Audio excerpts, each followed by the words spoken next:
TV. And forward ever, backward never. So move ahead. Ahead, ahead. Endelea kutazama Capuchin TV. Kitambulisho Katoliki.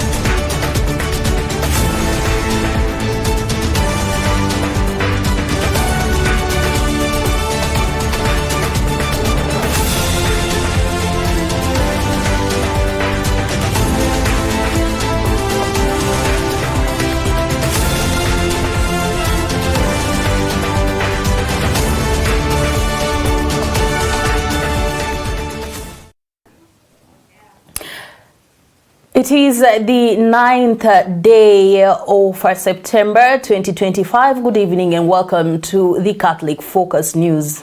I'm Just Mawaton with the sign language interpretation by Charity Ngima. Today or this evening, high-tech weighbridge in Webuye promises to ease one of East Africa's worst traffic bottlenecks. And Parliament outlaws heavy fines for herders whose livestock stray into wildlife parks.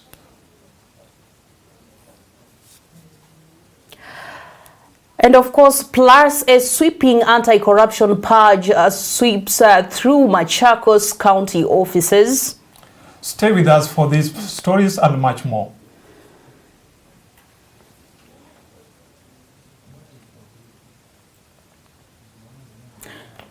We start off in Bungoma County, where the Kenya National Highways Authority, KENHA, is stepping up efforts to ease a long-standing gridlock along the busy northern corridor.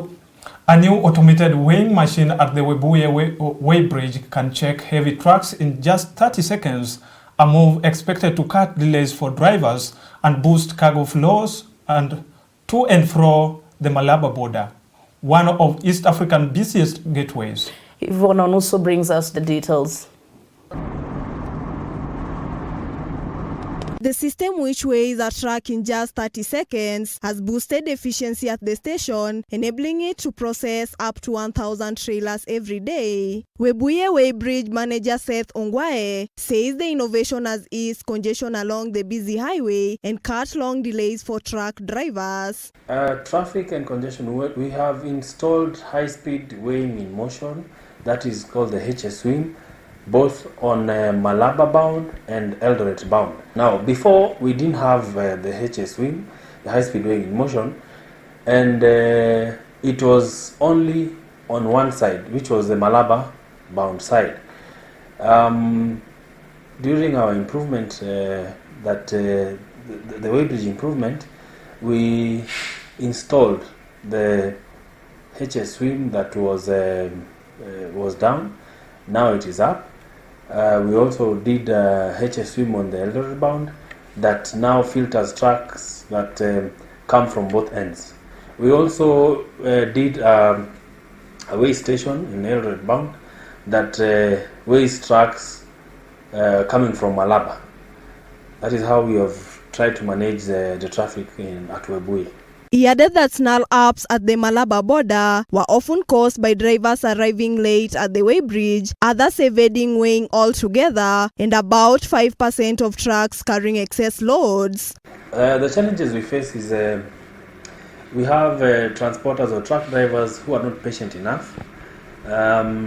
They complain about traffic snarl-up, which we address, and as the Webuye weighbridge, we normally have mitigation measures, and we see once there's a traffic build-up, our teams are out and are able to mitigate the traffic, or are able to fast-track the trucks and weigh.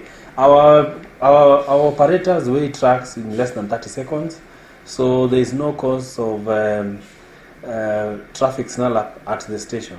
Reporting for Catholic Focus, my name is Onuso Yvonne.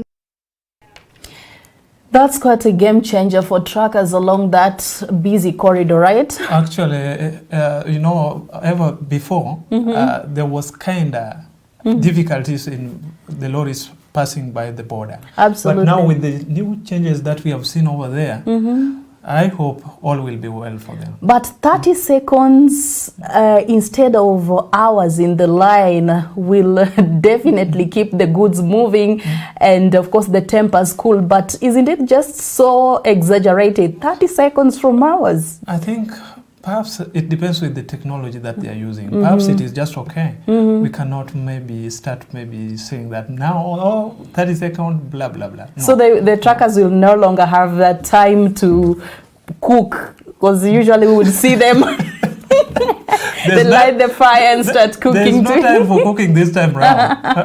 30 seconds do not give you room for that.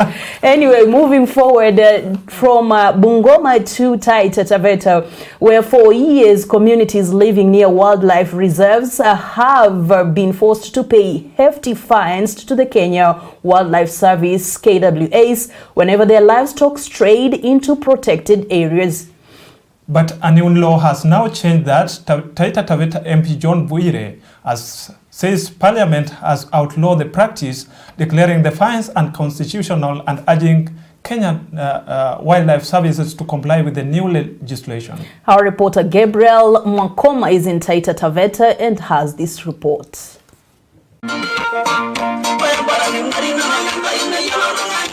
According to Taveta Member of Parliament John Bwire, it is illegal for communities to be forced to pay for the release of their animals once impounded by the Kenya Wildlife Service. Since the Parliament of Kenya has passed the law prohibiting residents from paying fines to the Kenya Wildlife Service. Tumeenda bungeni tukapeleka petition ya kwamba wasinyanyaswe na officers wa KWS. Bunge ikatoa uamuzi, ikasema mambo ya compensation ni unconstitutional na itolewe. Watu wa KWS wamekuwa wavivu kuimplement.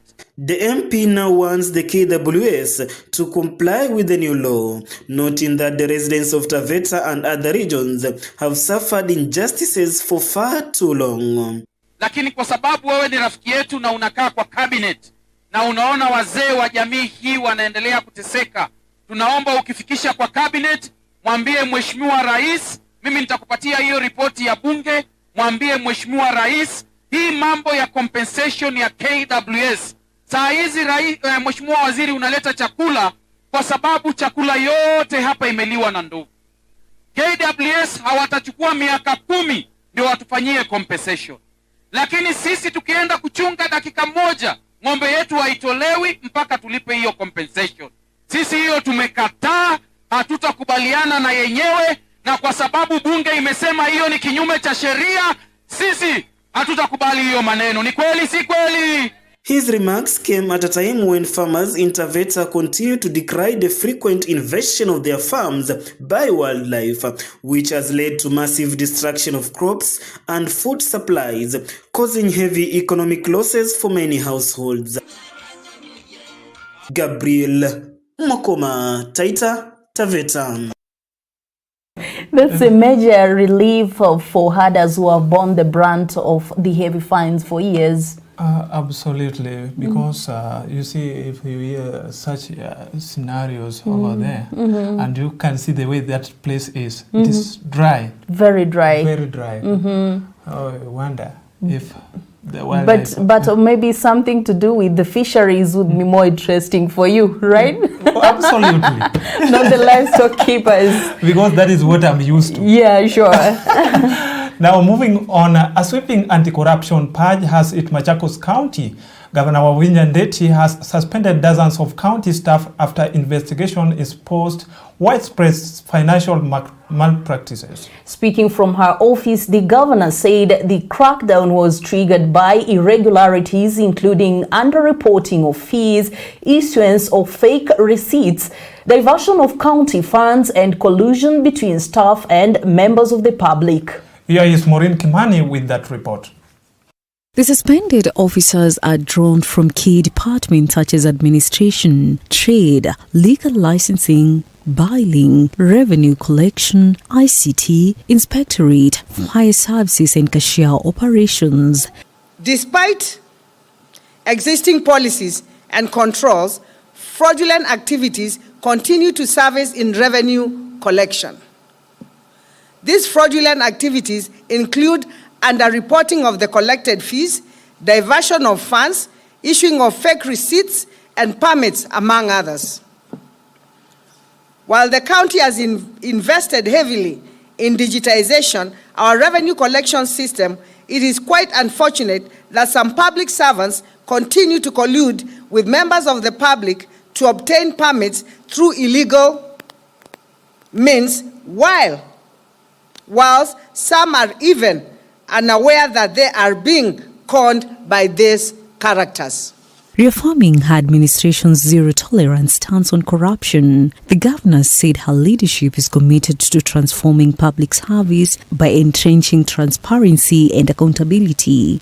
In light of the recent revelations and growing public concern, my office is issuing this statement to address the alarming instances of corruption involving public servants entrusted with the welfare of our county. These acts of misconduct not only betray public trust, but also undermine the integrity of our institution and the principles of transparency, accountability, and service that should define public office. This statement seeks to inform the following public of the steps being taken to investigate, expose, and eliminate corrupt practices while reaffirming our unwavering commitment to ethical governance and justice for all. Governor Wavinya also called on the public to join hands in the war against graft, noting that citizen engagement is key in changing the culture of corruption. Hiyo kitu haitaendelea Machakos County. As Machakos tightens the news on corruption, the spotlight now turns to enforcement agencies and the public alike. Whether this marks a turning point or just another cycle of promises will depend not only on prosecutions but on a sustained culture of accountability. Reporting for Catholic Focus, Maureen Kimani. Now, you see, corruption has been a very big problem in this country. As you see, Governor Wavinya Ndeti is trying to fight it by all means. And of course, that reminds us of Pope Francis' statement when he visited Kenya and he termed corruption as a type of cancer. But the real test now would be whether those suspended are going to be held accountable, because we've always had that trend. People are suspended, but nothing really goes on beyond the suspension. We have just put our hope that these people are going to be held accountable, because, you know, corruption is something that is everywhere, even where we are, even in our families it is there. Now it is an individual responsibility to ensure that we fight corruption from home. From the home, the hub, I think charity begins at home. Yeah. Now moving on to Gatundu. Normalcy is slowly returning to schools in Gatundu South after a wave of unrest forced the indefinite closure of several boarding institutions over the weekend. And as David Kiprotich tells us in the following report, a crisis meeting held Monday evening brought together education officials, security agencies, and political leaders to chart the way forward. The calm after days of tension. Gatundu South schools, once rocked by chaos and closures, are now taking cautious steps back to normalcy. We have had an unrest in several schools. The number was about 7 now, but the cases are now being resolved.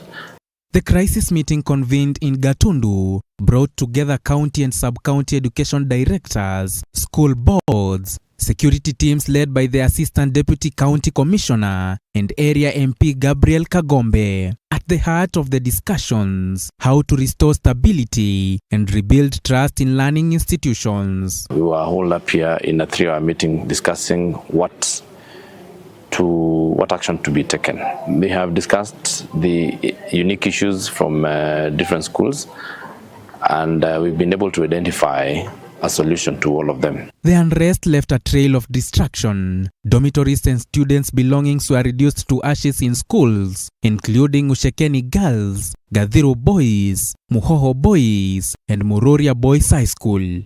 The ones that were mainly affected by raising down of the infrastructure were 3, namely Muroria, Ushekeni, and Muhoho.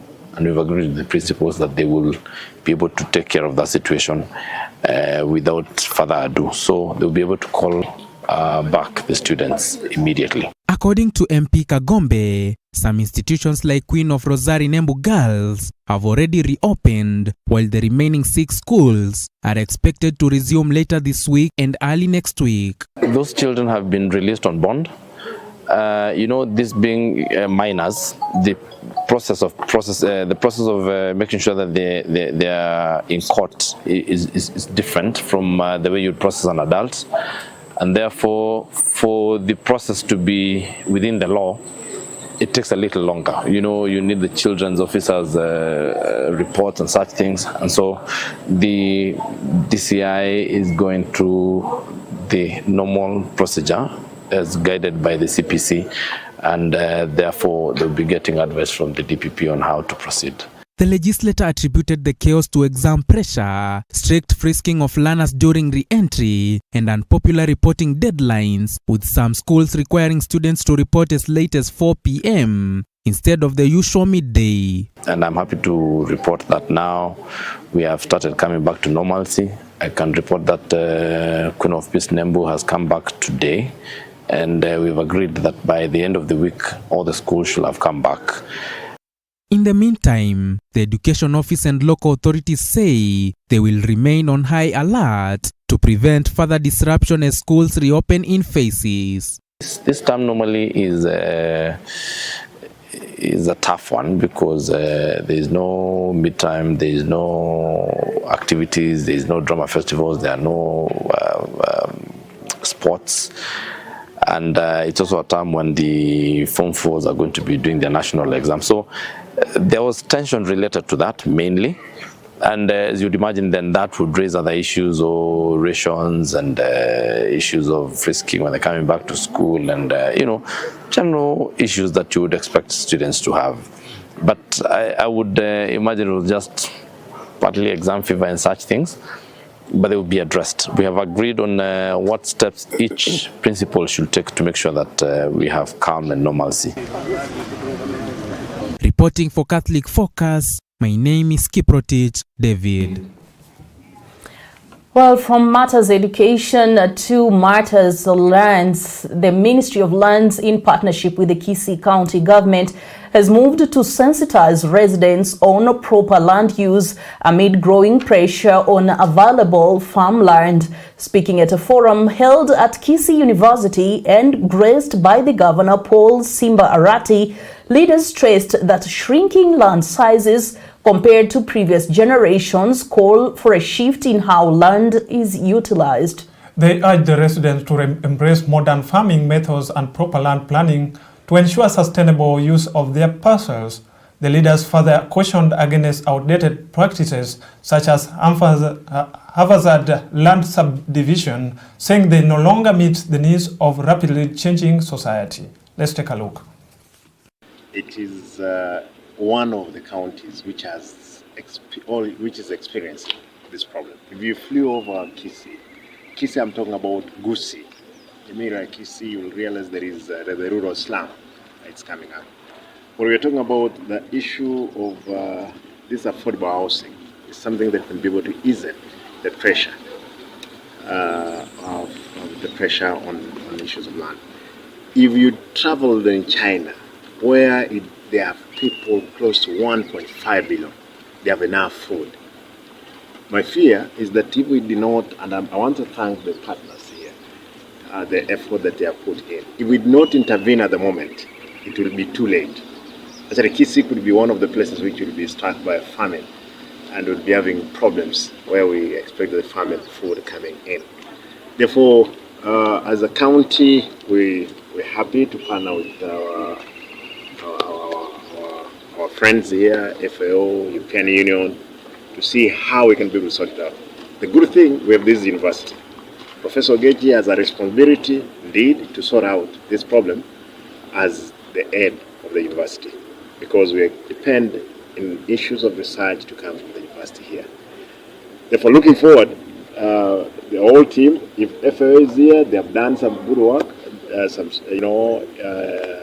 structures on what we are supposed to do, in even planning, as it were. Otherwise, if we didn't sort it out, yes, we know there is the issue of culture, but you see, nothing is easy as it looks. Everything takes longer than we expect. And if anything can go wrong, it will at the worst possible moment. But at that time, it has not yet come. Therefore, we are there. We are ready to see we can be able to fix the problem. We are on stage. It's us who must fix it. On matters of food security and related land matters. So one of the things that we did a couple of years back was to look at the effect of fragmentation of land on food security. And we came up with certain findings that were very surprising or shocking in terms of how fast land, particularly in the areas that are agriculturally productive, is being subdivided. And a good example was Nyamira, where in 1970 an average size of shareholding at the end of adjudication process was 20 acres. Now the average is between half an acre and 1 acre. So basically what you are saying is we are moving in a direction where it's not sustainable to have agriculture activities because of subdivision of land. That really is the main discussion we are having in basic terms. Indeed, with land shrinking from generation to generation, sustainable use is no longer an option but a necessity. Moving forward, women remain at the center of change in rural Kenya, balancing caregiving with leadership in agriculture and enterprise. In Laikipia County, government support through subsidized fertilizer, certified seeds, and the construction of modern fresh produce markets is boosting productivity, especially for women farmers. New market projects in Nanyuki, Nyahururu, and Sipili are opening up access and income for local producers. At the same time, 242,000 residents have already enrolled in the Universal Health Insurance Scheme, while a rural electrification project is set to connect 4,000 more households, enhancing livelihoods across the county. At a forum that brought together 1,500 grassroots women leaders, officials pledged to deepen investment in markets, enterprise, and youth mentorship, with women at the heart of community transformation. Tunajenga soko Sipili, tunajenga soko Kinamba, tunajenga soko Impolei, tunajenga soko kule Naibor, kuhakikisha kwamba Laikipia imejaa masoko ya kisasa, akina mama wetu na wanabiashara mashinani wapate mahali pa kufanya biashara. Na hiyo masoko sio ile masoko ilikuwa inajengwa zamani ya mabati ambayo unachomekea huko ndani kwa sababu ya jua. Ni masoko ya kisasa, iko na mahali pazuri pa kuuza bidhaa, iko na cold room ama barafu, ndio ile nyanya ama sukuma wiki ama carrot ile itabaki ihifadhiwe katika cold room, katika ile barafu. Mama auze ile nyanya ama ile mboga leo, kesho kutwa, mpaka wiki ijayo. Women are truly the heartbeat of community change, right? Absolutely. Because in our society, in the society that we live in, we have seen women doing tremendous work. Yes, and I hold closely to the maxim that when you empower a woman in a community, it's like empowering the entire community. I don't know if you have come across that desideratum. It is true. It is not a lie. Yeah. We have witnessed it. We have seen it. So it is something that we are sure of. It is felt. The impact is felt. So if you are a woman out there feel that, revolutionary and do change in whatever capacity that you hold. And that story right there brings us to the end of today's edition of Catholic Focus News. Thank you for staying with us. I'm Charles Mavaton. And I am Sasha Elizabeth, and of course with the sign language co-anchor right there with us, Charity Ngima. From all of us here in the studio, keep the faith, stay informed, and have a blessed evening.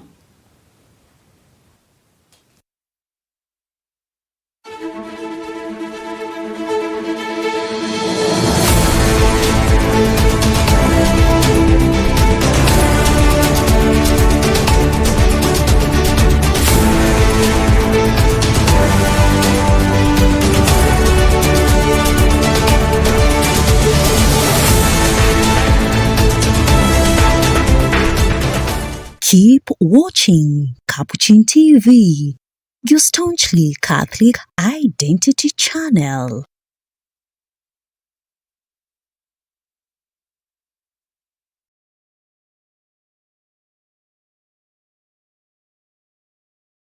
Watching Capuchin TV. For any complaints, comments, or compliments on our programming, you can either write to us on info@capuchintv.co.ke or you can call us directly on 0717 424 866. Your complaint shall be addressed within 7 days.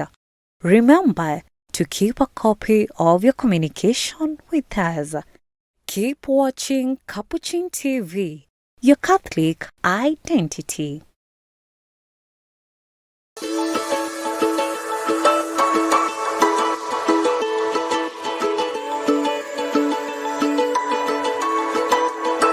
These are birth conditions whereby a child is born with a gap in the lip or in the roof of the mouth.